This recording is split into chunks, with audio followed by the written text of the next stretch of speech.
भी लालची ये कौन सा अच्छा काम कर रहा था, इसका भी उद्देश्य मनी मेक था और उधर से चंपाकली का काम भी मनी मेक था। दोनों का उद्देश्य पैसे बनाना ही था और उसने ये उलाना दे रहा है इसलिए कि मैं धार्मिक काम कर रहा था, लेकिन टट्टू धार्मिक कर रहा था, पैसे के ऊपर नजर टेकरी 500 ना इतने 30 आएंगे। तो यहाँ क्या बताया है कि फुट्टी ज्ञान विवेक की, विवेक रहा नहीं जनता के अंदर, और ये यहाँ का जो भगवान है ये ऐसे ही कर्म करवाता है, पुण्य पर पैसा लगने नहीं दे और पाप पर नरे खर्च करवा दे। और चंपाकली को 500 भाई मनी राम को 30, ये नो ऐसे समस्या में ग्रस्त है, नो दुखी हो रहा है। चरण पकड़ लिए मनी राम ने, ए भगवान आपको कैसे पता चला? तो परमात्मा ने कहा भाई मुझे पता कैसे चला यह तो बात बहुत अलग है, बाकी आपका उद्देश्य उस चंपाकली तक कम नहीं था। हाँ जी कति नो कहना। अब ज्ञान हुआ, परमात्मा ने उसको बताया कि इस माया का तू के चाटेगा, तुम कथा करते फिरते हो, तुम्हें खुद ज्ञान नहीं, पारायण करते फिर ये घर घर बार द्वार, आप ज्ञान है नहीं और किसका करो उद्धार। जब तुम औरों को पार करने के चक्कर में फिरने लग रहे, तुमने ज्ञान कति कोई नहीं, क्या का पार करोगे? आज तुम कथा करने का ठेका लिए बैठे हो, किस लिए करते हो कथा? क्या तुम उद्धार कर दोगे यजमान का, साधक का, भगत का? जब राजा परीक्षित को सर्प ने डसना था तो सभी ने सोचा था कि राजा परीक्षित बहुत ही अच्छे व्यक्ति हैं, इनका जीवन एक्सटेंड हो, अच्छे धार्मिक राजा हैं। तो उस समय एक बताया गया था कि इस श्रीमद् भागवत की कथा इसको 7 दिन सुनाई जाए, 7 दिन या कथा की जाए, ये समाधान है इसका। तो उस समय गरीबदास साहिब जी ने बताया कि उस समय ये वशिष्ठ मुनि जी भी वहीं थे और व्यास जी जिन्होंने ये 18 पुराण सुधा सागर श्रीमद् भागवत लिखी है वो भी वहीं विद्यमान थे। किसी की हिम्मत नहीं पड़ी कथा सुना दे, क्योंकि 7वें दिन परिणाम आना था और उसकी पोल खुल जानी थी, सब पीछे नट गए। सुखदेव ऋषि बुलाए गए स्वर्ग से, विमान में बैठकर आए स्वर्ग से, उन्होंने 7 दिन कथा सुनाई। अब 7 दिन कथा सुना के कंटिन्यूसली, और उधर से उसको ये पता था कि 7वां दिन तेरी मृत्यु होगी। तो इस अतिथि में जब व्यक्ति भगवान की चर्चा सुनता है उसकी विशेष श्रद्धा बनती है, उसकी विशेष श्रद्धा बनती है। उसको पता 7वें दिन तू जागा रहेगा नहीं, तो वो पल भी ध्यान नहीं हटाता वहां से। तो और फिर कथा कर सुनाने वाला भी योग्य हो, अधिकारी हो, तभी उसका लाभ मिलता है। तो उसने 7 दिन कथा सुनाई सुखदेव ऋषि ने, तो कितना उद्धार किया कि वो स्वर्ग चला गया, क्योंकि यहाँ की संसार की से उसका मन हट गया। और स्वर्ग वो केवल सुधा सागर यानी श्री भागवत की कथा सुनने से नहीं, वो एक बहुत पुण्यकर्मी प्राणी था, बड़े बड़े यज्ञ किया करता था। क्योंकि उस समय जो ब्राह्मण होते थे वो वेद का पाठ करते थे, वेदों के मंत्रों का पाठ करते थे, ओम नाम का जाप करते थे, और उन जैसा भी वो वेद अनुसार साधना करते और करवाते थे, वो यज्ञ होती थी, धर्म यज्ञ होते थे, भंडारे करते थे। तो उस यज्ञ के परिणाम स्वरूप वो स्वर्ग चला गया। लेकिन उस कथा ने इतना काम किया वो भी अधिकारी के द्वारा सुनकर कि उसकी आस्था यहां से हटकर और श्रीमद् भागवत के अंदर वर्णित उस स्थान की, भगवान श्री कृष्ण की महिमा से वो उसमें आस्था बन गई। और जहां आशा तहां बासा हुई, मन कर्म वचन सुमरियो सोई, इस आधार से वहां चला गया। तो इन कथाओं से हमने पुण्यात्माओं एक बहुत निष्कर्ष निकालना अच्छा, और अपने जीवन को उसी तरह ढालना है। अब जैसे अब किसी ने देख ले नरे गुरु बन गए, मैं भी तो तुम्हारे पाठ कर दूंगा, कोई काख में पोथी दे और चल पड़े है, मैं भी पाठ कर दूंगा। क्यों चल पड़ते हैं? क्योंकि उनको पता है पैसे चाहिए और श्रद्धालुओं ने साधना करवानी है, अनुष्ठान करवाना है, और वो स्वयं ज्ञान से अपरिचित है श्रद्धालु, इसलिए इन नकली गुरुओं का और पाठकरणियों का दाव लगा हुआ है। ये तो ऐसे पाठकरणियां हैं। एक बार एक राजा ने घर बनाया, महल, और उसमें ब्राह्मण ने बता दिया कि इसमें विद्वान ब्राह्मणों से 5-7 ब्राह्मणों से जाप करवा दे, यानी पाठ करवा दे, मंत्रों के जाप करा दे, वेदों के मंत्रों के। तो ऋषि ने वजीर की ड्यूटी ला दी। भाई वजीर तू जा ढूंढ के, ब्राह्मणा ने एक अच्छा काशी विद्यापीठ पढ़ कर आया हुआ था एक ब्राह्मण, उसका पता लगा तो वजीर ने वो बुला लिया। उसने अपनी साधना शुरू कर दी। प्रतिदिन एक मोहर दे दे वो मंत्री उसको दीक्षिणा की। 1-2 दिन जब उसने जाते हो गया, रोजाना एक मोहर मिले, एक असरफी, जो आजकल आज के हिसाब से लाओ तो 10-20 हजार की हो, मनवन जैसे 10 ग्राम की होती थी वो, आजकल तो 26,000 रुपये 25,000 रुपये तोड़ा हो रहे हैं।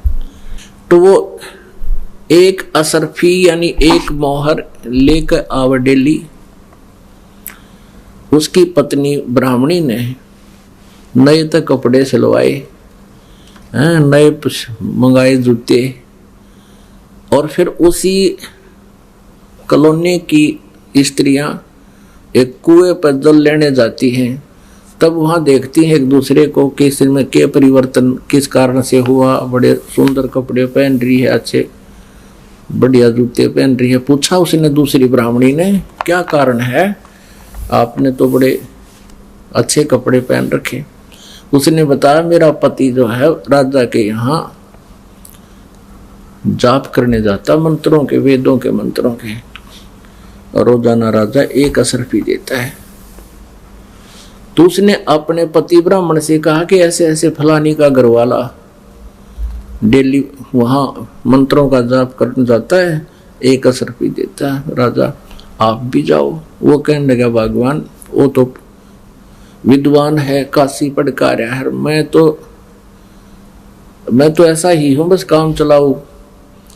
तो वह लड़न लागी कि तू कुछ कर राजी को ना, तो ऐसा है वैसा है। उसने सोची यार रोज लड़ाई रखेगी, चाल देखी जाएगी। वो चला गया।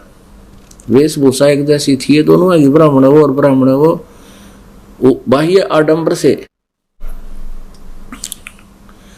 अब वहां पहुंच गया वो, मंत्री से कहने लगा, भाई मैं भी आ गया, पाठ करने का जा, बैठ जाओ पंडित जी, मन तो जरूर थी 5-7 ब्राह्मण इकट्ठे करने हैं। वो भी बैठा दिया, वो वहां बैठा मंत्र करे, वो वहां बैठ गया। उसने कुछ कहना आवा नहीं था। वो कह वो भूर्भुवः स्वः, और वो नु कह जो यू कवे स्वाहा, जो यू कवे स्वाहा। और शाम को दोनों को एक एक असर भी मिल गई। फिर तीसरी को पता चला, उसने और अपना भेज दिया। ऐसे कह सुन के वो भी नाट्या बतेरा मेरे बस का ना है, वो भी भेज दिया। अब वो जाकर बैठ गया। तीसरा भी कहने लगा, मैं भी ब्राह्मण हूँ मंत्री जी बोले, भाई ठीक है, आजा बैठ जाए यहाँ पर। बड़ी दया करी भगवान ने, देख आप ब्राह्मण भेज दिए, मन तो ढूंढ के लेने थे। अब वो पहला तो अपना मंत्र ठीक बोलता है, दूसरा कहता है जो यू को स्वाहा, जो यू को स्वाहा। तीसरा बैठ के नो कहने लगा, कब तक निम्भगी स्वाहा, कब तक निम्भगी स्वाहा, यानी कदे तो मेरा पट्टेगा, पिट्टा भी गए।